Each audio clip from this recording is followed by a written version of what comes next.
Good afternoon. In this video, we're going to go over this week's trades and the weekly recap.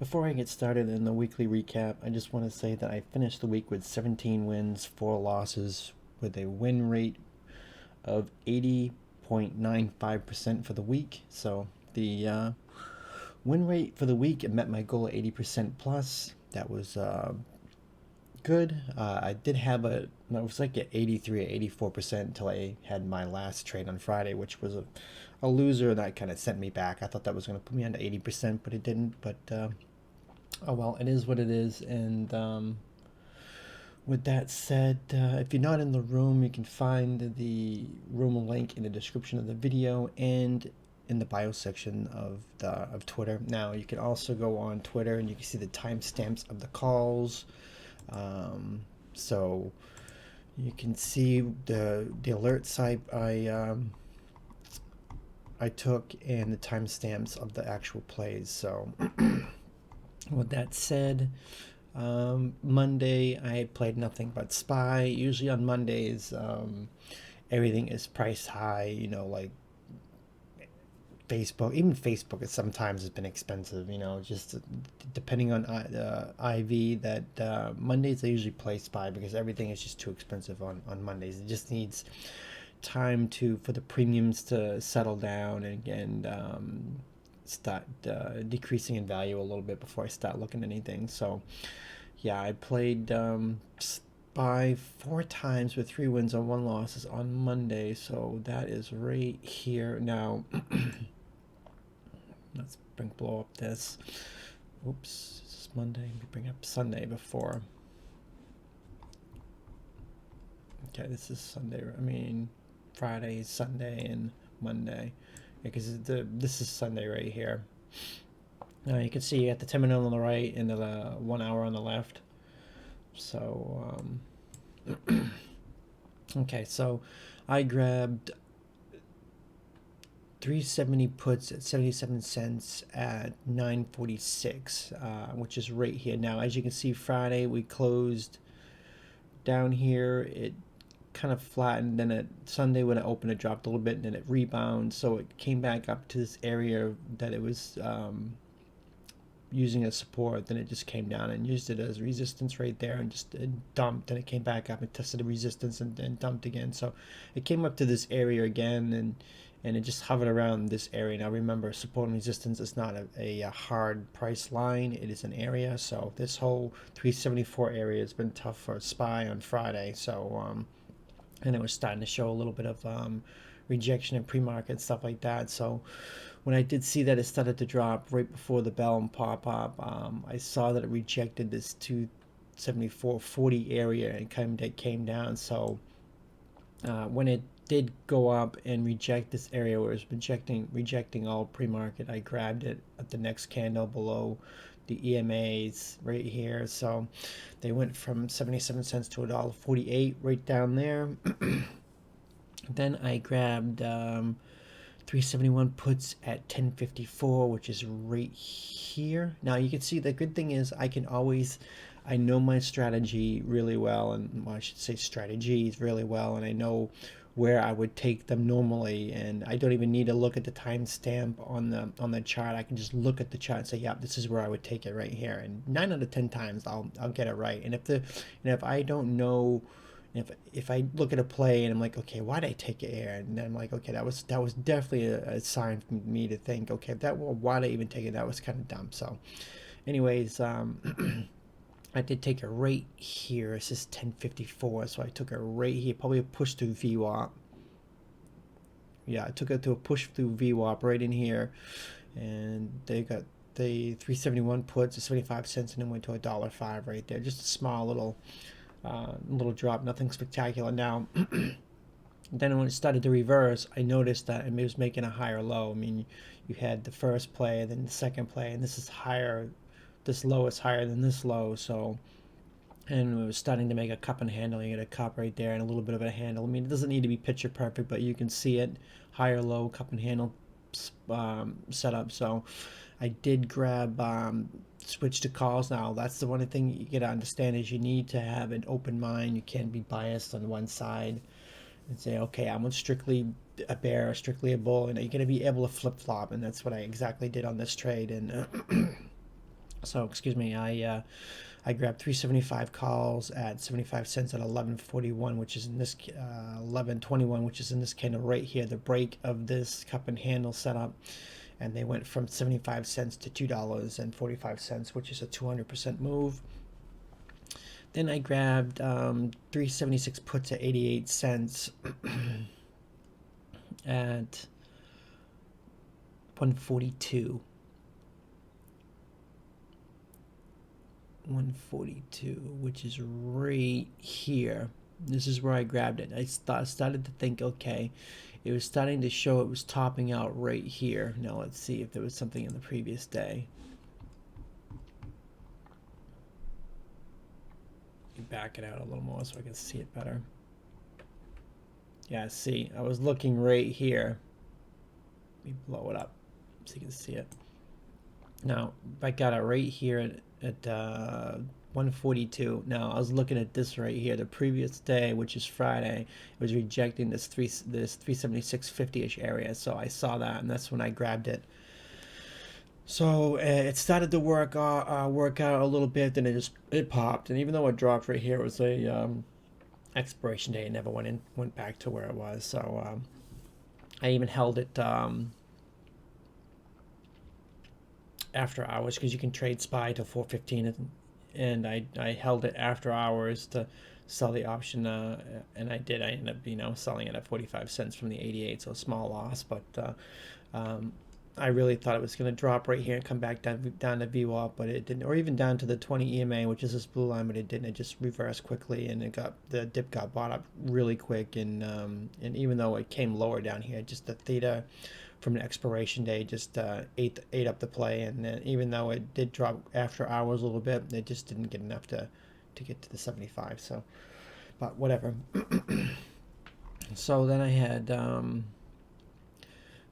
Tuesday, I had 3 winners. I had Facebook was play number 1 on second. Make sure I get the right day here. Now, Facebook, I was watching for a reversal. I mean, this was Monday right here.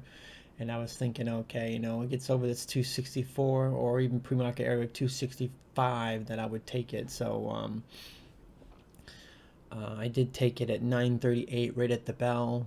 Well, 8 minutes after the bell. So I grabbed it right through the VWAP. I grabbed the 277.50 calls at 96 cents. I was just, it gapped. Even though it did sell off Monday a little bit, it did gap up. Now, like I said, I was looking for it to break pre-market highs over 265. So that is the reason why I took it. And I kind of liked that it was going to reverse because it got beaten down from earnings. So and the earnings was actually good. So that's been the theme in this earnings season, that if the earnings are good and you have a good beat or a monster beat, it's gonna drop. And if the earnings is bad, that some reason it just likes to pop. So it's just been the theme this earnings season. So in other words, so I grabbed the 277.50 calls at 96 cents, then went to $2.48 in that push. So that went to 100%. Then I grabbed Apple puts now. I grabbed Apple puts. Let me grab the time, the third. Okay, I grabbed it right here. Apple's just been struggling to actually get anywhere. I mean, it gapped up and it can't get over pre-market high of the 136. It's just struggling at 136. So I grabbed Apple puts at 10.29, which is right here. I grabbed it in this push below the EMAs, and the 132 puts at 74 cents, and it went to 93. It just held this purple line, which is a 200 EMA, and it just chopped. Then it finally dropped right there. So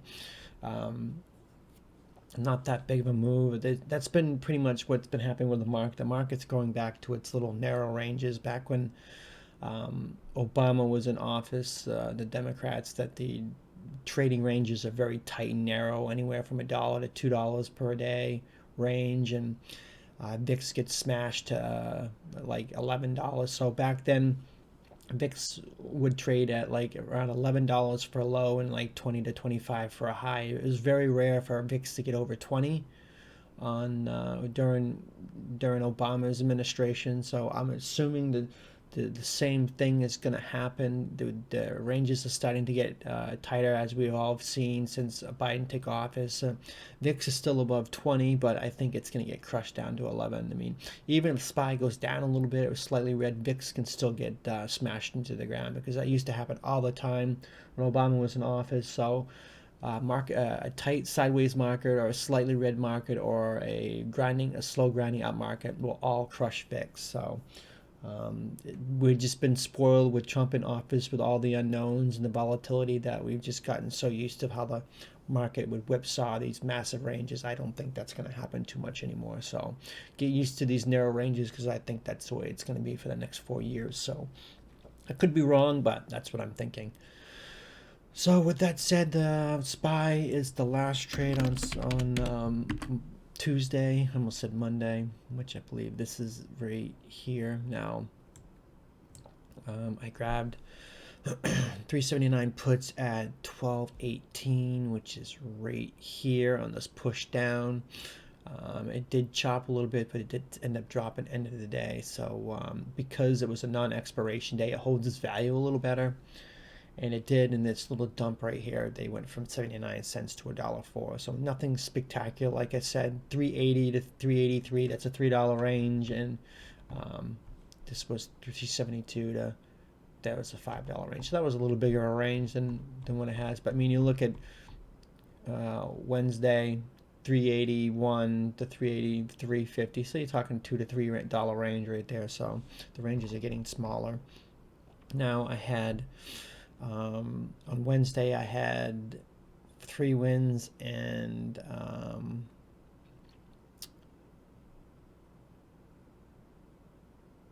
wait, hold on. I gotta look at something. Okay, that was the one. I was looking. I know I held some puts overnight, but it wasn't Wednesday. It was Thursday. So Wednesday I had 3 wins and 1 loss. And the first play on the 3rd was SPY puts at 60 cents. I grabbed them right at open right here. As soon as, let me back out just a tiny bit. Make sure I've got the right day. I had this big pop on Tuesday and Wednesday. It just grinded up, and you had like a little head and shoulders. You get the left, the head, and the right. So I was like, okay, as soon as it opens, I'm gonna get it. It's probably gonna dump hard, and it didn't. I got the 380 put to 60 cents. It went to $1.85 if you held all the way through right here. So it did, dump a little, come back up and dump. But I wasn't worried about that. As long as it stayed underneath, the head, or at least the 383.50 area, I was fine.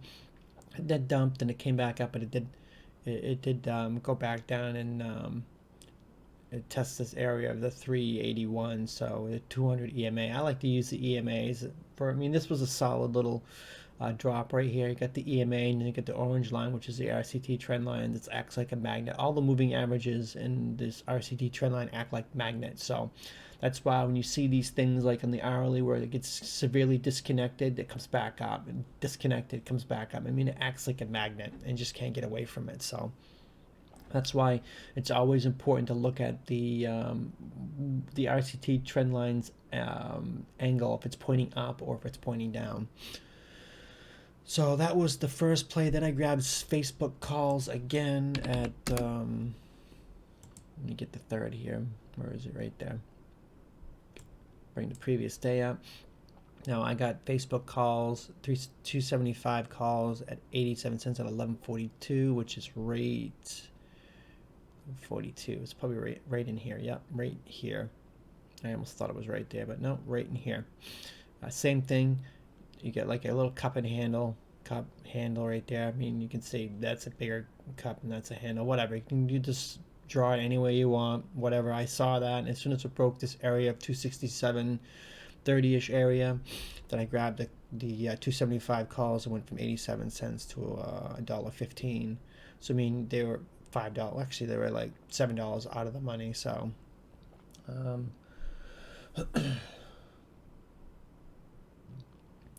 let's see. Then I had SPY again. Traded SPY a lot this week. I mean, a lot. Even though I said I was going to back off a little bit, but just with earnings and just I haven't had much of a choice. Let's see. SPY 382 on the 3rd right there. Now I grabbed the puts. Now this was the loss. I grabbed the puts at 1224, which is probably right here. Oh yeah, I remember this. I got it because it was rejecting this area right here. Again, it dipped back down, and you can see this big area resistance right here, that like the 382.60 area. I grabbed it right there, thinking it was going to dump. I just flagged and just took off, and that was a loss for my second loss, I believe. Then the last play of the day was SPX. I had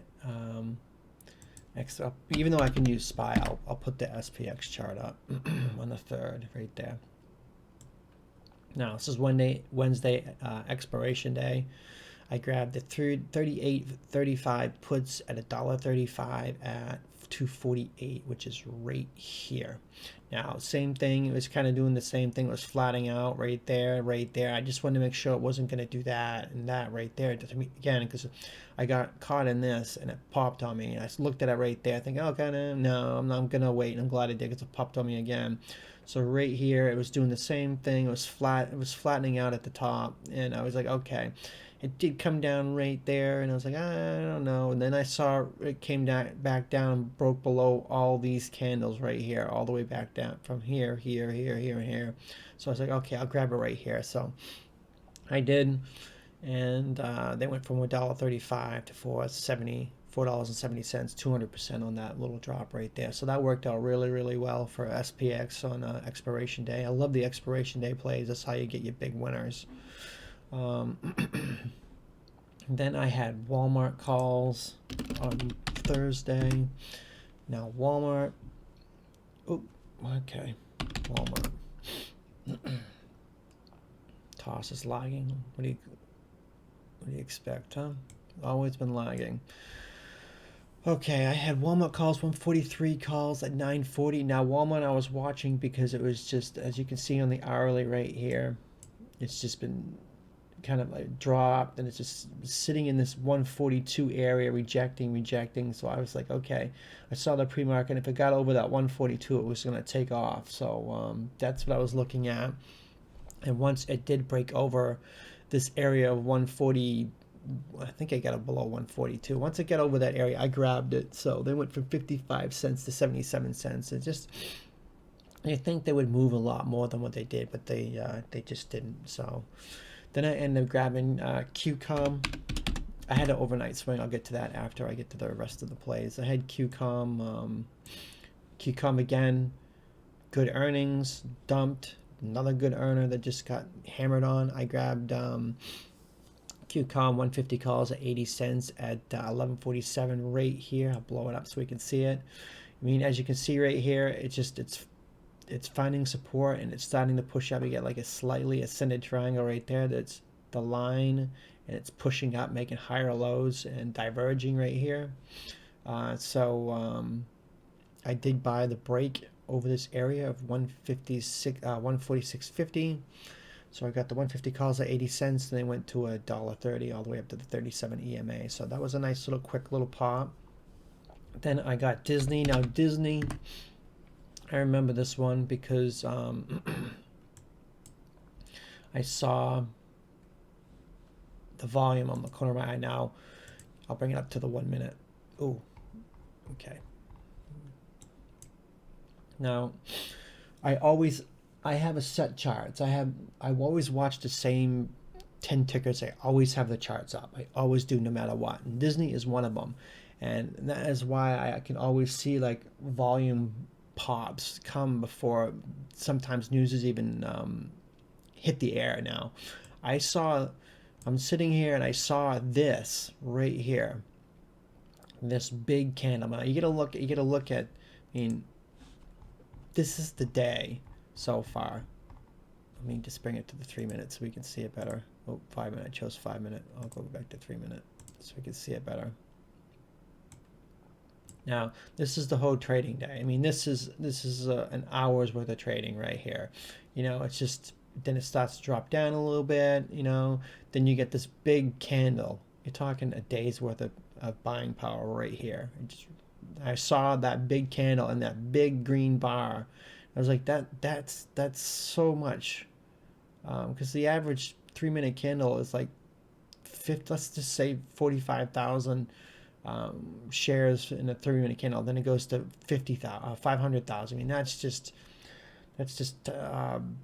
10 times more volume. So when I saw that big green candle and the big green buying thing, I just jumped in.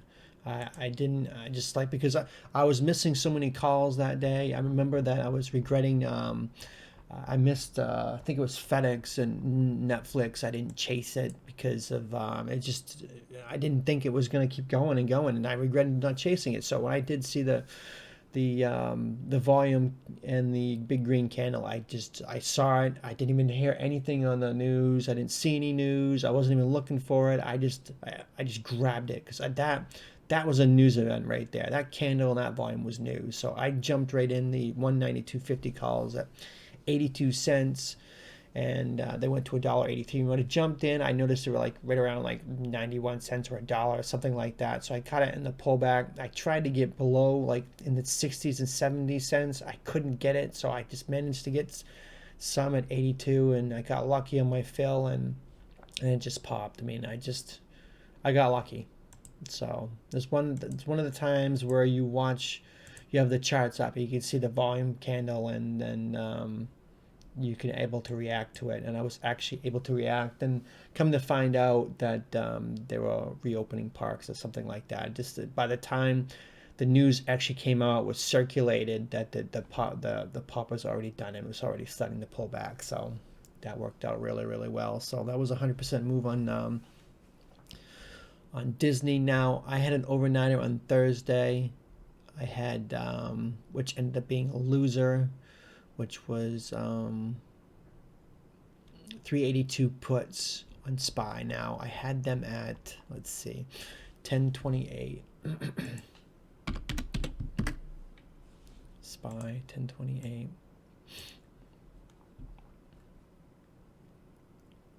Right here. Right in here when it started. We got that big red candle right there, that bearish engulfing.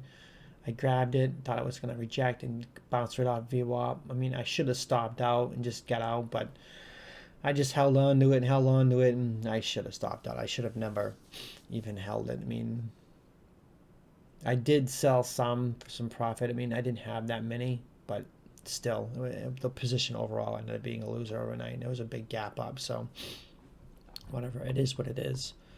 Then on Friday, I had SPY puts. This is Friday. Now I had SPY puts at right at open at 935, 387 puts at 62 cents, and I got them right at the open, right there. They went from 62 cents to 79 cents.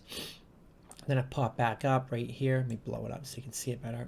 I got it in that candle, and it popped back up, and they went back to where they were at 62 cents. So I grabbed them again at 9.55. The same strike, the same price, the 387 at 62 cents. And this time, because when it dropped down and it came back up, I mean, obviously I scalped it to get some cushion. Then it came back up to the same price, and I was like, okay, starting to reject, and I just grabbed it again. It's like, it's probably going to drop, so I grabbed it again. They went to means from 62 cents to $1.18 in this push right here. Then I saw Tesla. I grabbed Tesla, and which ended up being a really good play. Some of the people in the room did really, really well on that. Now, Tesla, I was watching it in the morning because it had this big drop, then it had this like ascending little wedge going on right here, and it went through VWAP. So I was watching it to see if it would get down to this 836 area, but it didn't. But it did manage to get down to the 841. So I did see that drop right here. It started to wick off this area. So when it pushed through VWAP and got over this 844.50 59, 60 area that's when I took an interest. I think I actually got it right in here. I have to see what was the timestamp on that. 1025. I think I actually got that right here. 1025. Yeah, I got it right in this candle right here. Right when it pushed through VWAP. You can also see that it's diverging right there too. So, but yeah, I got it in this candle right here. It did pop up and it just started to chop, and then it came back up and it broke out over this area of the 845, and then the news popped up. And the thing is, I was looking at the news, and the news about BlackRock taking a 13G on Tesla, that came out in the morning, 8 o'clock in the morning. Why it hit and took at 11 o'clock, I have no idea, but it broke out of this area and just rocketed. So I mean, those I had the 855 calls at $1.55 at 1025, so I got it right here. So big move right there. They went from $1.50. I said $1.55. Actually, it's $1.50, and they went to $12.15. So that's a 700% move on Tesla. That was a really nice play. Then I had Baidu. Now Baidu has been one that's been paying pretty well on Fridays. Now Baidu, obviously, it dropped and it popped, and it just started, like having a rounding top. It was topping out, and I was watching it in here, and I grabbed it. Let's see, 1246. So I grabbed the 267.50 puts at 1246, which is right here. I grabbed it right here. I probably should have waited, but I just knew that if it broke below this, that it was gonna have a huge drop. Sometimes, actually most of the times, I like to buy things before they break, because when they break, they have these big candles, and you're chasing these, and I don't want to chase those. So a lot of the time, I will buy before the break to anticipate the break, and it's been doing pretty well for me doing that. So I don't want to chase these big candles and chase it and make just a little bit. I'd rather catch it a little early. So, and I did. So I got them at 69 cents, and they went to $1.20 on that little push right there. So they went in the money. Did they go in the money? Was it low on that? Yeah, they went in the money for a quick second. So that was Baidu. Then I had Netflix. Netflix has been like chopping on Fridays on me, and sometimes I try to avoid it, other times I don't. But sometimes on Friday you can get those big plays, and I just said screw it. I grabbed it. So I grabbed the 550 puts on Netflix at 88 cents at 1 o'clock at 1:53 right here. Now I was looking at it down here, and this is where I would normally buy it. And now this is where I usually been. This Netflix happens on Friday. It looks weak. It gets on a moving average, and I think it said this last Friday. It just chopped on a moving average, then it broke out, and it's been doing that on the last 3 or 4 Fridays. And I made a mental note of that, and I should be always making a mental note of that. And when it popped up, it got up to this area, the 554, and it just struggled a little bit, and then it just made a lower high right there. So that's when I grabbed it. I said, screw it, I'm gonna grab it, and I did. I grabbed the 550 puts at 88 cents and went to $1.30 right there in a little push. And did they go in the money? Yeah, they went in the money too. That's why I love Friday expirations. If you're not trading Friday expirations, you're missing the best trades of the week. I mean, the risk reward is right there. I know that lottos are risky. Playing against theta is risky, but if you time it perfectly, you get these at the money calls or at the money puts, and they just can explode. And you can easily go 100% on the drop of a dime. And we've been playing Facebook, where Facebook would move like $1.50 at the last 15-30 minutes of the day, and the puts or the calls we play, depending on what position we're playing, will just go 100-200% on the flash. So that's why expiration days, you gotta play them. If you're not, you're missing out. And if your broker won't let you play them, get rid of them, find somebody else. And no one should be using Robinhood. Robinhood's a piece of crap. Don't use it. Now this is the last play of the day. This is the one that sent me my 84 win rate to 80.95 or whatever it is. So I grabbed the SPX 38.75 puts at $1.30. 340, and I grabbed them at what time? 304, it looks like. Yeah, 304. Now I grabbed it right here.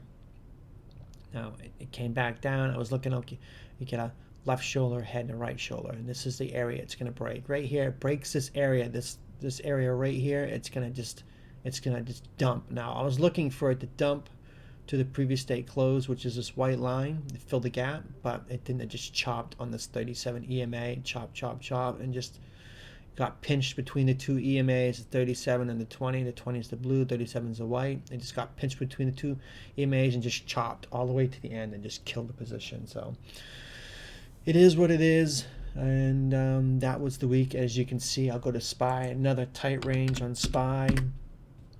I mean, what was the range on this? You're talking 386.50. I mean, you're talking a $2 range. I mean, this is going to be the new normal. I mean, yeah, you're going to have a couple days here and there they're going to be outside the $2 range, but this is it. I think this is the new norm for SPY. It's going to be tight ranges and a slow grind up until something happens. The market's just going to keep grinding up until something happens. What it's going to be, I don't know. It could be Taiwan. It could be the stimulus. It could be more drama. I have no idea. Pick and choose. The narrative will come out and the market will react to it. So I hope this weekly recap has helped you understand my mentality, why I took what I did, and why I took what I did, and where. And that's the whole point of these videos, is for you to understand the process, because that's what this is all about. You need to understand the process in order for you to be a trader long term. Otherwise, chasing alerts is not the way to go. So make sure you like the video, please, because this takes a lot of time to make, and it's for your, helps you learn the shorten the learning curve. And please subscribe to the channel. Thank you.